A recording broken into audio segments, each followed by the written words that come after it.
Time for the 49ers Rush Podcast.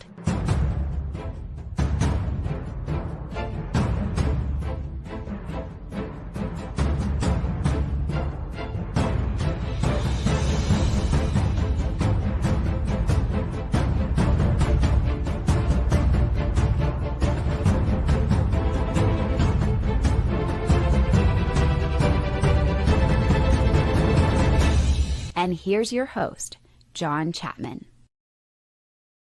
What is going on, faithful? It is time for the 49ers Coach Approach Divisional Round. I'm freaking so excited to be here with my main man, Ant from 49ers Cutback. How we doing, Ant?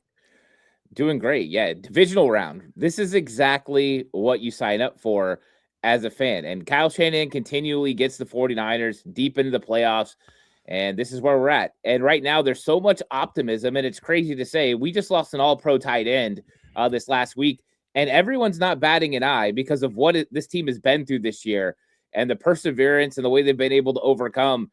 And everyone's just excited about where we're at. And this is just a completely different scenario than we've seen from previous seasons where injuries derailed seasons and derailed game plans. That doesn't happen anymore. Kyle Shanahan goes right back to it. And now we're in situations where they overcome every injury. Is it going to happen every week? We don't know, but that's kind of the fun part is where is the limits to where this 49ers team can overcome an injury, overcome obstacles.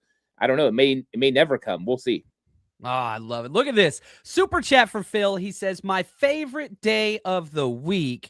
Phil is a good friend. I know that he watches your show. He watched my show, and we were talking, and he was just, man, this guy, he loves some Ant from 49ers Cutback. And I got to brag on you a little bit. You know, we were doing the show last week, and your score prediction was 23-20. 49ers Eagles. Well, the score 23-19. Me, a peasant over here. I said 23-22 in a weird score, but I got a hats off to you, my friend. You know your stuff. And so we will conclude today's episode with some score predictions, see what that is. Because once today's show ends, I'm heading straight to the airport. I'm flying up to Seattle. We're hosting events up there. Going to be an absolute blast. But man, look at this from Steven. #CC. Shout out to the Countdown crew. He says, faithful, it's wild to feel this. This is the perfect story for Kyle Shanahan. Kyle Shanahan's already overcome so many obstacles. One, passed his father in career playoff wins. He now has 9 playoff wins with the 49ers in 9 seasons. That equals the previous 22 seasons of the 49ers combined. That's Harbaugh, Seifert, Mariucci, on and on and on and on. Talk to me a little bit about Kyle Shanahan, how you see this year, the legacy, where this kind of fits, even if it doesn't end the way we all want it to. Talk to me about Shanahan and just kind of where he fits in the NFL circle of head coaches. Yeah, well, I think Kyle Shanahan is at the very top. There's probably him and a couple other guys that kind of share the air where he's at. He's the number one tier. He consistently gets it done every single year. It doesn't matter who's in the lineup, who's not. And I think this year is really going to demonstrate how good he is as the X's and O's. If you just look at last week, the Jimmies and the Joes were over with the Philadelphia Eagles. They had all the talent in the world. You look at the rosters, you're like, this should be a blowout for the Philadelphia Eagles. But we all know it's not going to be because of the coaching of the San Francisco 49ers and Kyle Shanahan. And he's going to get guys in the right positions to be successful every single time. So I think Kyle Shanahan right now is building a legacy that's going to last for a long time. And, who would have thought that early on in the season, people were calling for his head. And now you look at a situation where now people are saying, hey, we should sign this guy to a lifetime contract. It just goes to show what winning does. Winning kind of solves everything when it comes to NFL football. And that's exactly what happened here. But this could be one of Kyle Shanahan's best coaching jobs. And I think he would say he's been doing this every single year. He hasn't changed really anything. He just continues to grind and do the work that he's got to do. But this team has really rallied behind him. This team is close, and that's exactly what happened. A really good team, as far as they're all together, beat a Philadelphia Eagles team that had better players. But it's not about the team with the better players. It's about the team that plays like a team, and that's what the 49ers do. And I think that's huge. So let me ask you this. Jump in your DeLorean. Let's go back to the end of the 2024 season, 49ers 6-10. We're doing mock drafts in December, whatever else. The Fire Shanahan crowd is rampant. what was going through your mind whenever you see those people saying fire Shanahan after last season, or at really any point? You can go to 2020, lots of different times. Like, were you always kind of, I don't think anything has changed in my view of Kyle. He solidified a little bit more the idea that, dude, this guy gives your team a distinct advantage schematically week in and week out.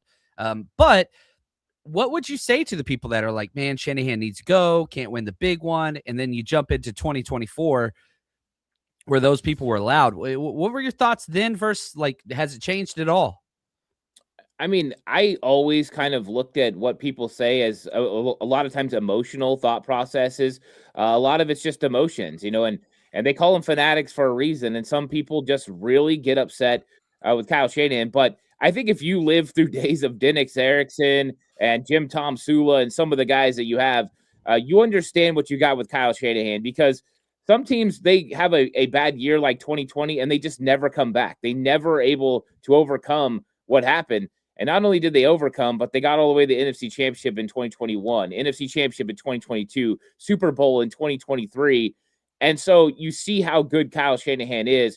I think we realized how good Jim Harbaugh was when he left. And so, no, I've never once been shook by what anyone said about Kyle Shanahan. I've had full belief in him because I do think that he's a generational coach for the 49ers. And I like having consistency. I think that his message is continuing to ring true in the locker room. You see how people respond to him, and that's always a sign that a coach isn't going anywhere anytime soon. And I think he has a real good relationship with John Lynch and Jed York, and so I think he's the perfect man for the job. And what people say, it really doesn't matter. That hot seat hasn't been hot at all. When people would think he had a hot seat, he got a new contract. So this thing ain't going to get hot anytime soon either. He's going to be around for as long as he wants to be in San Francisco.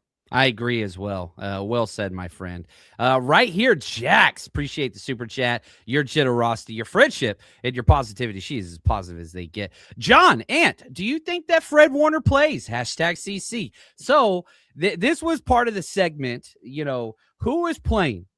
Because you didn't have a lot of these guys week 18, but let's just look at this from, just a microcosm approach. Is Fred Warner playing this week? And if so, do you think it's full? Like, what do you think that entails? It's interesting because I've been calling for Fred's time to come for the divisional round. And I've been saying it for a long time. And, they're all saying NFC Championship. And I think everything about Fred wants to be out on that field this week. If Fred has his way, he's going to be playing at Lumen Field on Saturday night. He's excited. He's ramped up. All the video that everyone was putting up of this guy exploding off one leg, of jumping in the air. He's trying to make everyone realize, I'm back. And he looked good. He looked fast. He was changing directions really well. But there is a recovery from everything that he does. So I don't know exactly what it means. What was there swelling last night? What was going on with that? I think that the emotional boost the 49ers would get from having Fred Warner out there would be huge. I tend to think it's going to be the NFC Championship game. I think that's what they're building towards. But that seems to be what Shanahan wants. He keeps constantly wet blanketing this thing, just like, no, a little longer. I can't count out Fred, though. I just can't. I just, if Fred can, all he has to do is get the doctors to sign off on it. And they do. Fred will be in the lineup. And what an emotional boost. But not just that, the play on the field. Fred Warner and Eric Kendricks together would be the best linebacker crew the 49ers have had since a healthy Dre Greenlaw and Fred Warner lined up in the playoffs a couple years ago. They would be really good. And I think that would be huge, especially dealing with good tight ends like AJ Barner, dealing with good running backs out of the backfield like Zach Charbonnet, Kenneth Walker. It could be huge. I just don't know if they actually pull the trigger and let Fred come back, but I'll never count Fred Warner out. What was crazy about the videos from practice yesterday, Fred Warner looked better than Ricky Pearsall. Like, he looked way less ginger, way more fluid, inside, outside cuts, jumping around. Then they show Ricky Pearsall, and Twitter people kind of put their spin on things, and that's okay. That's what it's there for.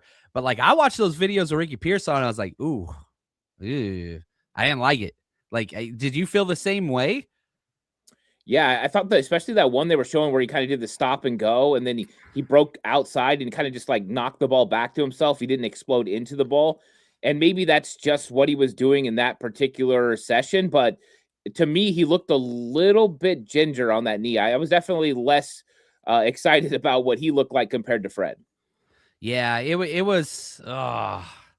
It was a little much there. Now, Steven says this. He says, Shanahan knocks off Seahawks, Rams get the Super Bowl, beats whomever. Like all of these things that just sometimes these stars align, and sometimes it's just written, man. I don't know. Like I'm not a big curse or, like jinx guy or any of that kind of whatever. But, man, sometimes things just seem right, and the players just buy in. And Fred Warner being out there at practice. Trent Williams, healthier than he's been in a while. Ricky Pearsall practicing. We'll see. This is a completely different team than what we saw week 18. It's not even close to the same thing. You talk about the linebackers. You have 3 new starters on defense minimum with Marquis Siegel, who played incredible. You got Eric Kendricks. You've got Garrett Wallow, who, again, I think looks great out there. I don't know. And again, Steven says, I think Fred, if he does play, will be on a pitch count. Some people saying he'll only be out there on third downs. If Fred plays, is it every snap? Do you tailor it some? You check and see how he feels after the first series? Like, how do they handle this? This is unprecedented. I think if it is going to be a pitch count, you start questioning why he's out there.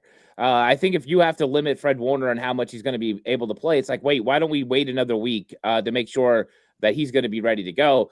But, I mean, if they did put him out there on third down, it would be advantage 49ers because he can match up with those guys. I'm not against that. I'm not against the pitch count, but I think it would kind of run through their mind like, wait, why are we having Fred out here if we don't feel like he can go and go most of the game? And I don't know what that looks like. But, yeah, I mean, maybe it's enough to get the emotional push. The plays that he's going to be out there could be huge. That would be interesting. I'm kind of open to all things. I'm just trying to talk it through as a coach. Like, what would I do if I had to make that decision? I know me personally, I would probably put the player out there on in some key roles if he was available. But the other side is like, wait, I don't want him to get re-injured and not have a chance at the NFC Championship game or the Super Bowl either. Just wait till 3rd and 17 and then put him out there, right? Like that's the goal. That's what it is.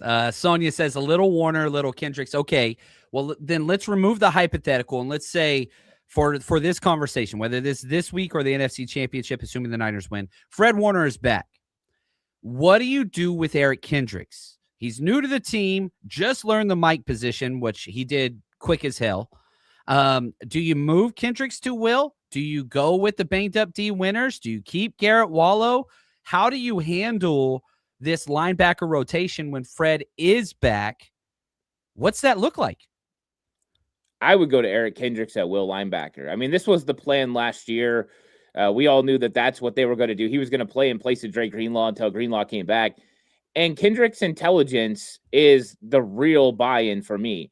You just see the way that he handles himself on the field. I mean, even the final play that he made, knowing what was coming, what Saquon Barkley tipped to him, and then giving a look to the quarterback and being able to flow in front and knock that ball away. It's just that's the kind of play that you're looking for from linebackers that you don't quite get right now from the young guys. It doesn't mean D. Winters won't get there eventually. D. Winters is more athletic. He's more explosive. All those things in Eric Kendricks.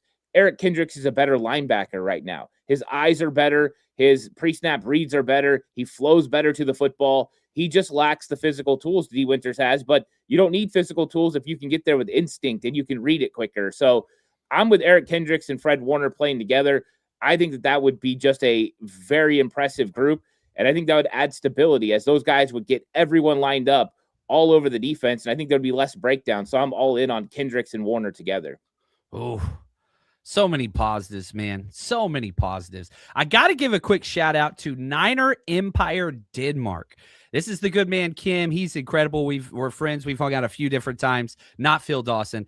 He's worked really, really hard for a couple years to get this established. And, dude, setting up a Niner Empire freaking chapter in Denmark, whoo, how cool is that? Shout out to Joe and just the Niner Empire, all of them. They are the best of the best. And, shoot, on top of that, Alex, Seattle faithful. We're going to be together, tomorrow. He says, literally lasering 49ers rush trip goodies as we speak. Good timing for a show. You are a freaking legend. Can't wait to be in your presence again. And again, I fly out to Seattle right after this show. Well, Friday, we're going to be hosting an event at the Press Box, which the Press Box is always a good time. They take care of us. Shout out to Joe. He says Press Box is a great venue, good food, great staff. It's all about the event. And so we'll be there 3 to 8 on Friday. Kids always free. And then we have an unlimited premium tailgate, unlimited drinks, food, you name it. Watch the games from inside. You'll be warm. You'll be able to see the early game. Then we walk to the stadium together. So come out. Party with us. If you've never been with us, man, you got to come check it out. This is kind of what to expect at 49ers Rush Road Trip events. 49ers Rush Road Trip is going into its 6th year with over 40 events at road games. If you are traveling to see the 49ers play this year, you got to come party with us.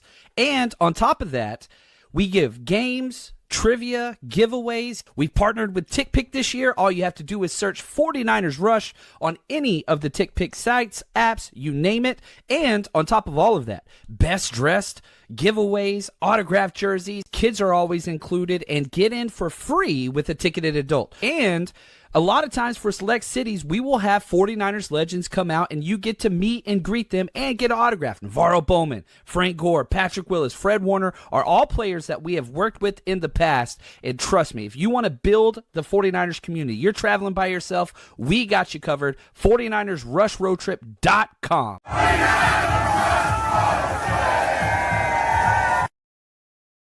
All right, we got some fun super chats to get to. Silent, thank you so much for your generosity. He says, Juwan Jennings, not going to get open. That's not really his thing.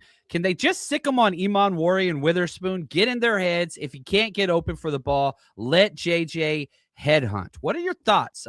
Juwan Jennings not coming off a great game. Obviously had that great pass, had that deep catch. Blocking was an A+, had a couple drops. What are your thoughts? He did not do great versus Seattle at any point this season in their two matchups.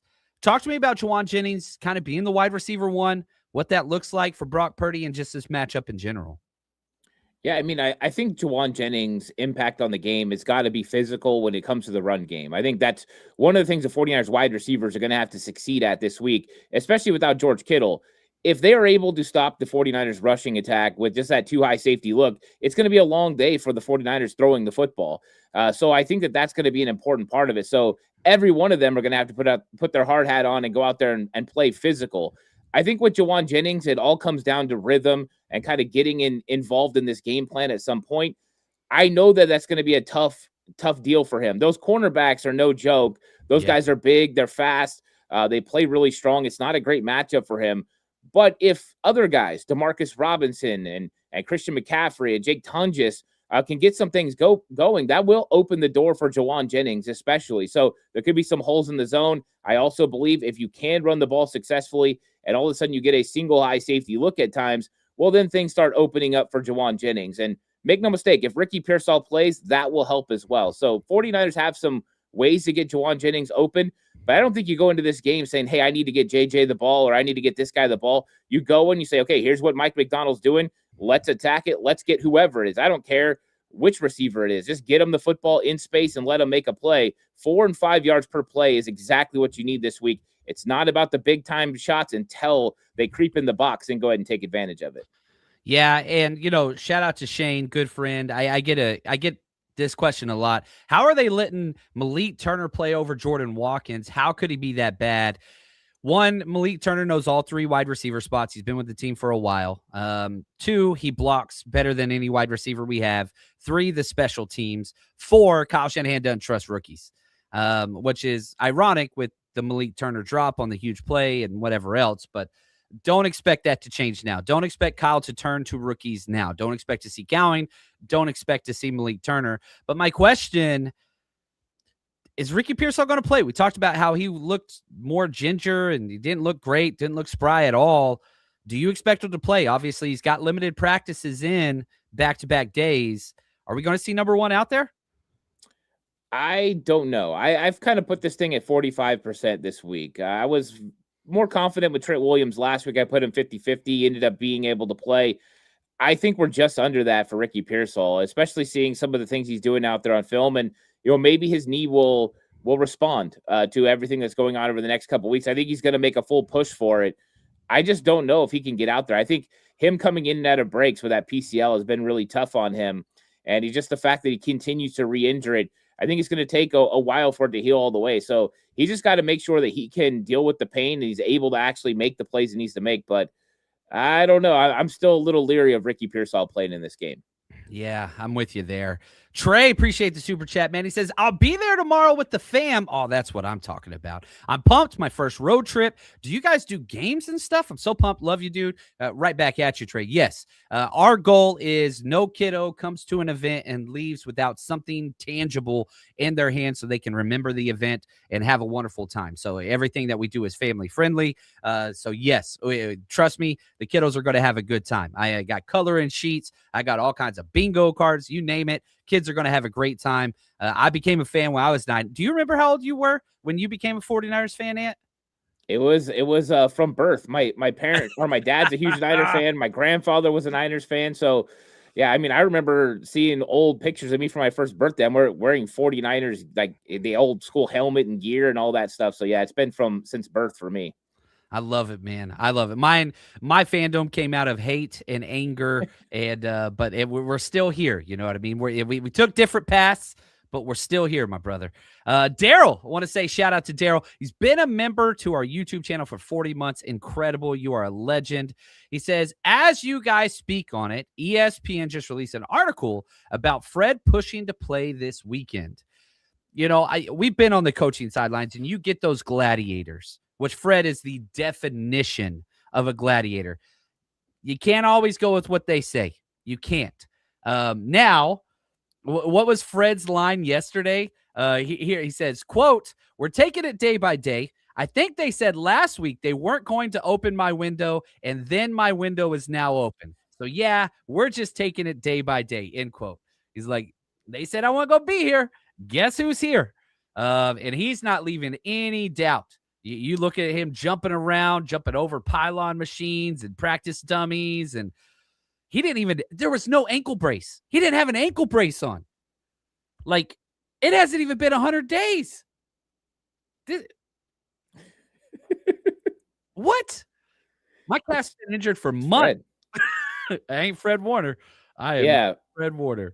It's Fred. And that's the thing with Fred is that means he's over the mental part of it too, right? No ankle brace, nothing holding him back mentally. That's something you worry about for a player. Like, is he worried about getting re-injured? I don't think Fred is. I mean, this dude is mentally back. He looks physically back. I think that's why everyone is sitting back and saying, yeah, there's a chance he could play this week because he wants it. I mean, he wants it bad. You could tell some of the things he did with the sled, hitting it off one foot, all that stuff. He's doing that to prove a point. Hey, I'm back. And I think that he's pushing to play. I don't know if he's going to be able to convince everybody he needs to convince, but he's going to try. He's going to get everything he's got. Man, and the 49ers don't have to officially activate him until 1 p.m. Pacific time game day. So it's going to go down to the wire. So trust me, Kyle Shanahan is not going to announce that early. He is going to wait. It's just what he does. So you're not going to hear about Ricky Pearsall, D. Winters, Fred Warner till 1 p.m. Saturday. We'll see how it goes. But if either one of those two guys play, it changes everything. The confidence level, everything. And I'm part of the thing. Like, if I'm coaching or if I'm a player, guys, we got to win this for Fred if he doesn't play, right? We got to win this so 5-4 can get back out there. Like, can you imagine what that's going to do when 54 walks out of that tunnel? Like, it doesn't matter that you're in Lumen Field and, I get it, their fan base, whatever else. But, like, just like Ghost of Christmas Past, the same piece of shit building where Navarro Bowman got injured and they threw popcorn on him as he goes out of the tunnel, right? Now 54 gets to come back, freaking Frankenstein himself, like the Undertaker, every metaphor ever. I'm just telling you, man. I cannot wait for that freaking moment. We'll see. Oh, look at this. Notorious says, I love Warner, but I think we need Ricky P more this game. Ooh, agree or disagree with that take? I don't agree. I think that if you look at week 18, I think a lot of people are putting it more on the offense because, they couldn't do anything without Trent Williams, Ricky Pearsall. That offense was really stymied. But the reason I think that Fred Warner could be more important is you brought up the emotional part of it. I mean, that amps up your team, but also the ability he has to create turnovers. And Seattle Seahawks, they turn over the football almost more than any other team. I think they were 31st in turnovers this season. They had 28 turnovers. If Fred Warner can help you get a couple of those, punch out a ball here or there, could drastically change this game. Short fields, all of that could lead to points. So I would go with Fred and the impact emotionally and generating turnovers. But yeah, they're both needed. And if both play, my expectations go even further than they already are. Yeah, I like that. And this is something I keep getting asked by people going to the game. Shout out to Ben. He says, John, did you have a problem getting tickets to the game? Sounds like Seahawks are trying to block Niners fans. Here's what's funny. If you get on any of the ticketing apps, TickPick's the best, by the way, there are so many tickets available. Now, they're all priced crazy, crazy high. But believe you me, there are a multitude of tickets available. And how great is it that they have to blackmail their own fan base? This is the difference between a quality fan base and not one. The faithful travel. You never see the 12s outside of the Pacific Northwest at all. At all. Like they are in that area, and that is it. They don't go to away games. They don't whatever. And dude, I'm going to be in that stadium because a Seahawks fan is going to choose money over fandom. Get the hell out of here. I don't want anything to do with that. And so anyway, I haven't got my tickets yet. I always wait day of because they always drop because there's so many tickets for sale right now at crazy prices. They're going to drop. They're going to. You can't keep me out of there, man. You can't keep the faithful out. No, where there is a will, there's a way. And when they value money over fan experience, get out of here. You're going to make me mad. I'm going to go on a rant. I'm going to start trashing the 12. Dude, they retired 12 in the Ring of Honor. Are you kidding me? Never played a damn play. It's not even a good fan base, and they stole 12 from Texas A&M, which is another trash fan base. Damn it, Ant. Why are they making me do this? Come on, man. Why are they making me do this? Every time. Sonia, appreciate the super chat. Was looking back at week one. Trent was returning from an injury, not a great game. Do you see him stepping up and the fact that he's coming back from injury again? What are your thoughts on Trent's health and his impact? Now, remember week one, he was lining up to a rookie next to a rookie, Connor Colby. Big difference now. Yeah, I think things are different. I think Trent actually got hurt in that game, if I remember right. And so he was playing a little bit different. He kind of got rolled up on a little bit. Brock Purdy got injured in that game. I think that Trent Williams is going to be just fine. Some of the things he did last week, I think that it showed that he's coming back. The fact that they took the injury designation pretty much off, he was a full participant in practice yesterday. That's a good sign, trending in the right direction. I think he's ready for this. I think Trent Williams is motivated. I think him and Spencer Burford have really worked well together. There's been a nice chemistry there. The fact that they spend a lot of time in the off seasons together has probably played into that. But yeah, I think that this offensive line overall is way better with Trent Williams there. He's kind of the glue that's held it together. And that's what they were missing in week 18. And I think that that's what they'll have now. And if they can get anything close to what they did in week one on the ground, the time of possession, anything like that, they are going to win this game because they dominated. They had over 15 minutes more in time of possession in week one. So that's going to be huge. Can they do that again? Well, Trent Williams would be a big reason why. Yeah. And I mean, again, the difference between rookie Connor Colby, the Seahawks' entire game plan was overload blitzes to the left side through that B gap. And you force Trent Williams to block two people consistently. I don't think you're going to be able to do that again. And then you go week 18, Austin Pleasant's out there at left tackle. Come on, man. There's such a big difference. Such a big difference. You don't have to double chip on both the left and right side. You can focus more of your attention on the right side. Let Trent do his thing. I'll take Trent over anybody out there. And he looked pretty good. He didn't look like his best self, but it's still an all-pro left tackle this season, ladies and gentlemen. And Trent, he practiced, fully, given it wasn't, whatever, a hardcore, typical Wednesday, Thursday practice, but he's out there going. So I have all the confidence in the world in Trent Williams, and I'll take him against anybody. And this is probably one of the best defensive line groups in the NFL, maybe the absolute best. I don't give a damn. You got number 71 out there, more Pro Bowls than any left tackle to ever do it in the history of the NFL. He's got a lot to play for, and I'm excited to see him out there. Now, right after this, we're going to be talking about what the coach approach is, what Ant sees, what I see, and how the 49ers go out there and win this game schematically, and how we think the 49ers are going to approach this game. And if you haven't bet with us yet this year, I just posted our bets over on our Patreon and the 49ersrush.com. We got a lot of bets this week. Odds, Vegas doesn't like the Niners, and so they are not expecting a lot. 7-point underdogs. I think that's a little disrespectful. But if you haven't bet yet, here's where you got to go. Everybody's betting the NFL in full do or die mode. College football down to the last teams, and the Super Bowl is just right around the corner. If there was ever a time to get involved in the game, it's now. And MyBookie makes it stupid easy to play. One account, one wallet, bet the spread, live bet the second half, hit the casino during the commercials. It's all in one place, and you've got the power. Go to mybookie.ag now and use promo code 49ers, 49ERS, and you get your first bet covered up to $500. If it doesn't hit, use your bet back bonus token, run it back. Don't just watch the playoffs, make them pay. Bet anything, anytime, anywhere, and I mean anywhere, Texas, California, no matter where you are, only at MyBookie.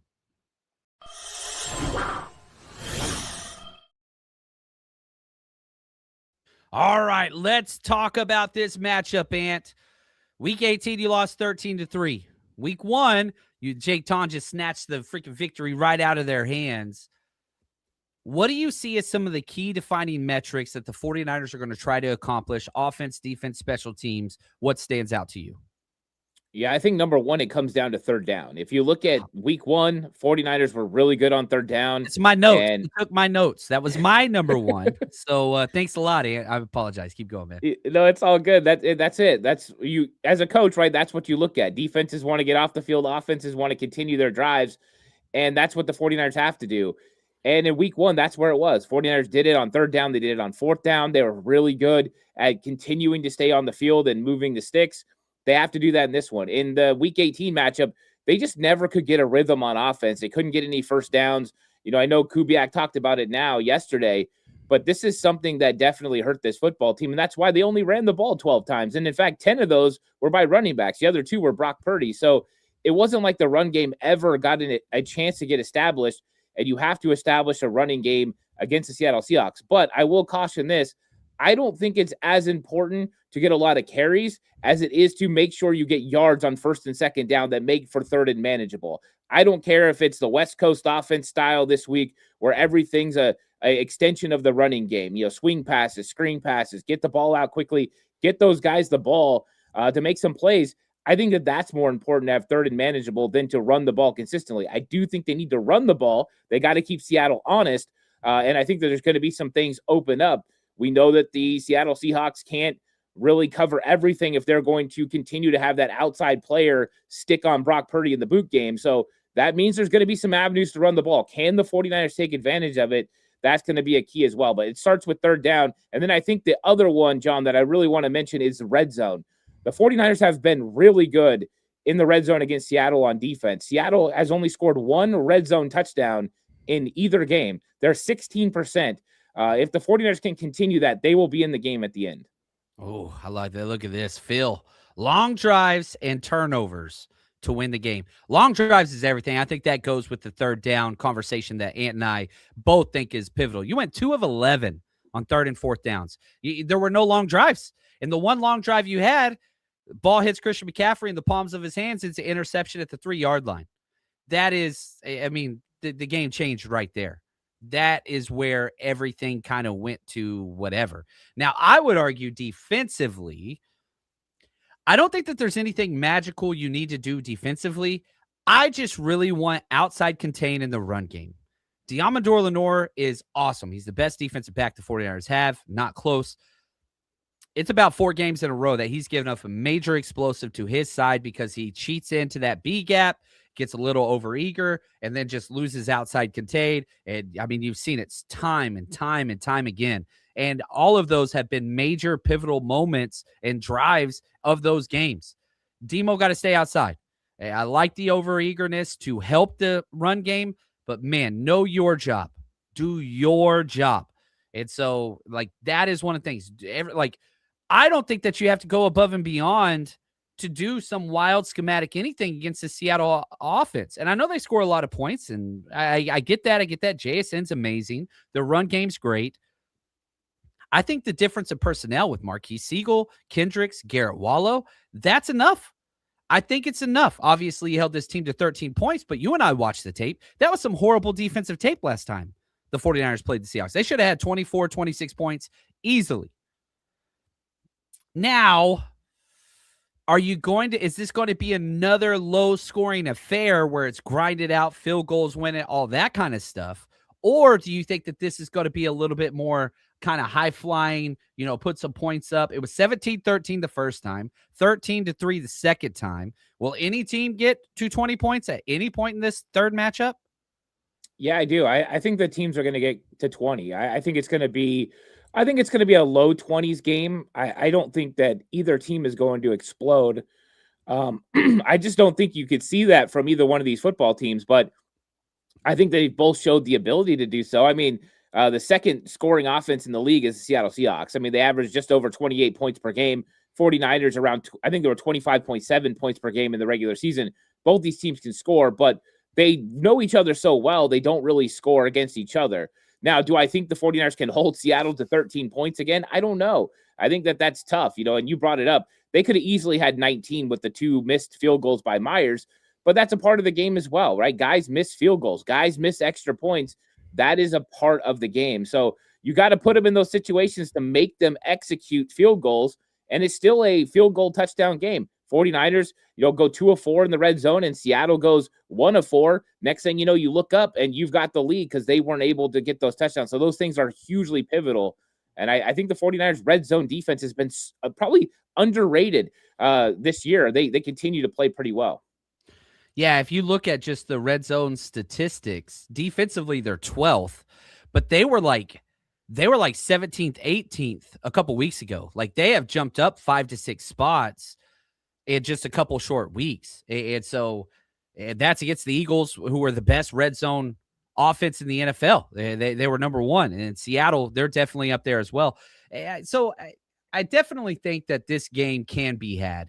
And I like this question because, we always bring up like point spreads and whatever else. Shout out to Corey Lindsay.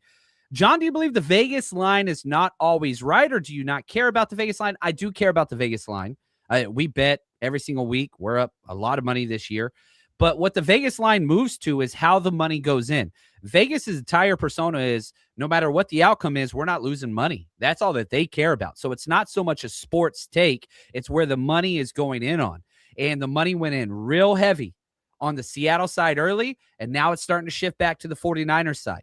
So Vegas's entire thing is, how do we not lose money on this? But I think that it does a lot of the, how do I say this? A lot of the big money is some of the most informed money. I only bet what I know, and I like to bet with Vegas. That's why I do a lot of teaser bets. But I don't know. What are your thoughts on this 7 point, 7.5 points, 6.5 points kind of bouncing around? The 49ers being a full touchdown underdog to Seattle. Yeah, it doesn't really surprise me. I think if you look back just a few years ago, the 49ers were an underdog as they traveled on the road to the number 1 Green Bay Packers. It was 5.5. It wasn't quite the 7. I think this is traditionally how Vegas handles things because the number 1 seed's coming off a bye, and they've got a lot of advantages of playing at home, and all those things kind of play into it.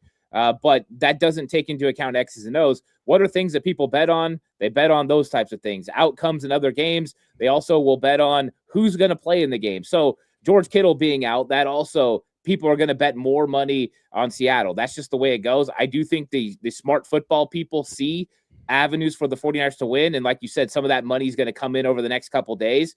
But until then, yeah, it's 7. And I have no problems with the 49ers being an underdog. The 49ers, they don't care about covering. They don't care about any of that. All they care about is winning. And as long as they win by 1 point, that's all that matters. They're no Sean McVay. They are no Sean McVay. Somebody got to check that dude. He will kick that field goal with time expiring just to beat the spread and still lose by 9 and be happy about it. John, appreciate the super chat. He says, take the over. I didn't bet the over this week, but I'm with you there. I'm leaning towards it. I want to wait and make sure Ricky Pearsall and see a couple other people are playing. We'll go there. Silent, thanks for the super chat. Go heavy. Pleasant's left tackle, Trent tight end, Juice crushed them. I like it. We've seen Trent in that kind of wing formation in the past. Kind of hard to do on a short week. So I doubt that we'll see a lot of major changes, major innovations. Kind of what you've had is what you're going to get. You can throw in a couple trick plays, which we did see last week. What are your thoughts on any new kind of crazy formations or personnel groupings? Well, it wouldn't be that new. If you go back to last season, Jalen Moore played played tackle at times and played on the edge. They did that in 2023 against Seattle. They did it a little bit in 2024. I think that would be a possibility. I don't know if it'd be Pleasance. I don't know who it would be. But, I mean, if somebody's going to go with a dime package and they don't want to come out of that, well, then, or a big nickel even, go to a bigger set. Get even bigger. 22 personnel. Load up on them. I have no problems with that. Go steal some yardage from Seattle. Make them bring in their big bodies and play you that way. I'm not against that. So, yeah, I'd be a fan of seeing that occasionally and see what the 49ers could do with the extra big guy out there. And if there's one thing Pleasance can do, he can run block. That is something that he can definitely do. He can move someone from point A to point B. And could you imagine him going up against some of those smaller edge or smaller players, defensive backs and stuff? It's going to be advantage 49ers. Man, I remember probably the most angry I was at Nick Sorensen last year was at the Buffalo game. The game was already out of control. They came out with, an extra offensive lineman, basically a 13 personnel grouping, but with an extra offensive lineman and 2 tight ends, and we stayed in nickel. And they ran the ball 10 straight times, and we just stayed in nickel. And I was ready to jump the fence and just go get Nick Sorensen in a headlock. Like I was just, it was time. This dude got to go. But yeah, why can't we do that to somebody else? I like that. And kind of sticking with this theme here. Thank you, Lyle, for the super chat. John, I think the Niners need to go jumbo on 3rd and short, 4th and short, and goal line. What are your thoughts? They don't like taking Christian McCaffrey out at the goal line because of what he can do in the passing game. There's a reason why he has all those touchdowns. But I want to put, I think that this should be a Brian Robinson game where you establish some of that physical north-south running right at them early. Only had 12 rush attempts total as a team week 18. Obviously, you never got that established because of 3rd down, but I don't know. Brian Robinson coming off a rough special teams game, didn't return very well last week. What are your thoughts on a heavy package on this short? It's not really the Niners' MO. No, and it depends on what you're going to get from Seattle. I mean, that's when you're putting together a game plan, especially on a 3rd and short, 4th and short, your likelihood is you're going to get extra big bodies inside. And so you got to calculate, do I want those extra big bodies against my big bodies, or would it be smarter for us to spread things out and let's get smaller bodies on smaller bodies, create space for Christian McCaffrey to run the ball? And I think sometimes that's the better option.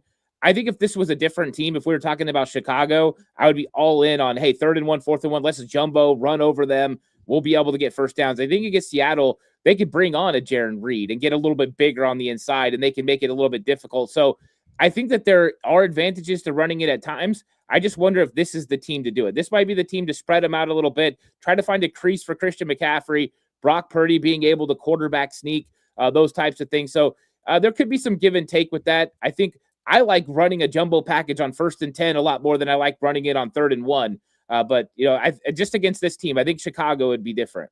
Yeah, the Chicago defense, non-existent. Mark, appreciate you, man. He says, could Juice be more active this week, especially if they key on CMC? Man, they went to Kyle Juszczyk so much in that second half last week. And so, yeah, I bet Juice over on receptions, which was just 1.5. I bet him over on receiving yards, which was just 12.5. I do think Kyle Juszczyk will play a role in the passing game, whether that's his checkdowns, whatever else. And we saw this week 1 when George Kittle went out. Then going into week 2, they put Juice in a little bit of that Kittle role. And then he got hurt. And then it was like, all right, Tonjes, now's your time to shine. And Tonjes, the rest is history. But what are your thoughts just on Tonjes, Juice? Somebody's got to step in and fill that vacuum that 85 left. Who do you see the person to be that role? Or is it everybody? Everybody going to take a little bit? Yeah, I think everyone's going to take a little bit. I think that, Kyle Juszczyk in that week 1 game had some plays as well. I think he had 4 catches for over 30 yards in that matchup. And so I do think that he's going to have to play a more pivotal role. And he can make some plays for this football team, but they've got to account for him. And I think that's going to be one of the keys too. When you start getting into some of these counter plays, some of the run plays that Kyle Shanahan's going to want to get in to take advantage of that backside of the Seahawks defense, maybe leaking juice out there and getting some places in space could be good for the 49ers, because I do believe Seattle's going to continue to try to lock onto this running game. And I think that'll open the door for Kyle Juszczyk. And I think Tonjes has just got to make a couple of plays here and there. He's got to keep him honest, and I think that'll be enough. But I do think Tonjes can find some space. There we go.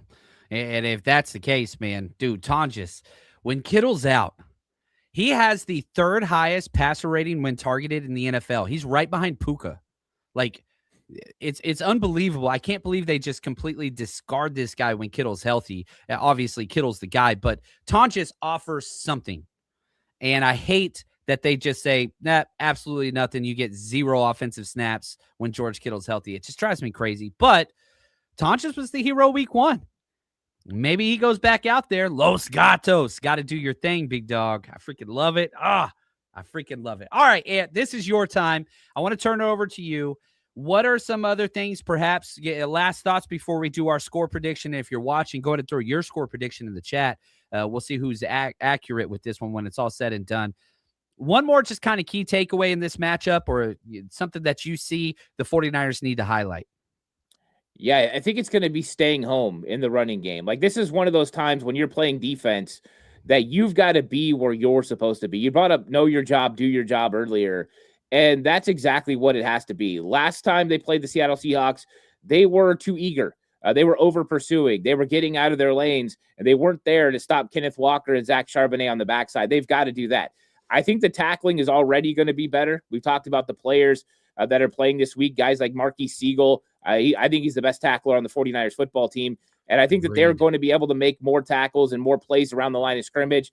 And they've just got to make it tough on Seattle to run the football. If they do that, it starts putting the onus on Sam Darnold. And if Sam Darnold has more of the pie that he's going to have to take, it's going to be a little bit more of a problem. That's when turnovers happen. He's accounted for 20 turnovers this season. So I think it starts with the run game, but it's about staying home. It's about doing your job, not being too eager and not making mistakes because you're trying to do too much. No Superman. We just need a team effort. And I think if they get that, and I think that's what they got last week against Philadelphia, they get that, they will slow down Seattle's running game enough to put Sam Darnold in some tough situations.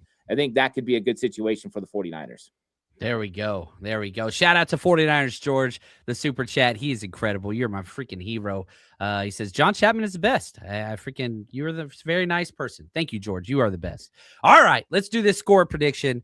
Here's how I see it. I want Ant to wrap the show up because he beat me last week. 23-20. He nailed it. I said 23-22. He beat me by 2 points. I'm such a loser. But this week, I think it's going to be tied 23-23. Down the stretch, and Eddie P kicks a field goal as time expires, breaking the hearts of the Seattle faithful. And you got to remember, go back to week 1 when the 49ers won. Jake Moody out there missing kicks. We didn't have Eddie P. We didn't have Eddie De Niro. We do have him now. So I've got the 49ers winning 26-23 as time expires. 49ers advance. It is written. It is written. What are your thoughts? You know, it's interesting looking at this. Last time I picked the 49ers to score 26 points against the Seattle Seahawks in week 18.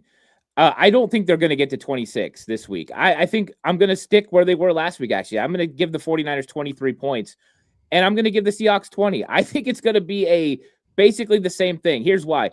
I think that this game is probably going to be tied. I think you're probably right, but I think Brock Purdy's going to make one more play down the stretch, and you're right, Eddie Pinheiro is going to kick the field goal to win the game. And I think Sam Darnold might have another chance, 30 seconds or so to go down. And I think he's going to make a mistake that's going to end the game. And it's going to feel very much like week 1 where Nick Bosa was able to get the ball out and the ball goes on the ground. It won't be Nick Bosa this time, but Sam Darnold will make a mistake and the 49ers will win. I'm going 23-20 again. I know it sounds like a broken record, but when you evaluate these two teams and the defenses and what has been played out, that's more points than either team has scored in any one of their meetings. I think that is still low scoring, but in the end, the 49ers win. I love it. And look at this. Lyle, thanks for the super chat. Philly had a better offensive line than Seattle. Just keep that in mind.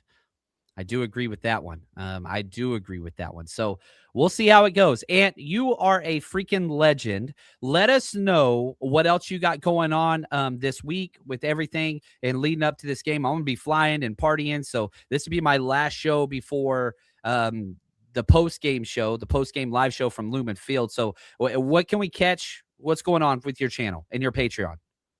Yeah, so right now you can check out, there's a standalone show over on Patreon that I put out earlier this week, but Madden simulation is going to come out tomorrow. It predicted a 4-point win for the Niners last week. It was correct.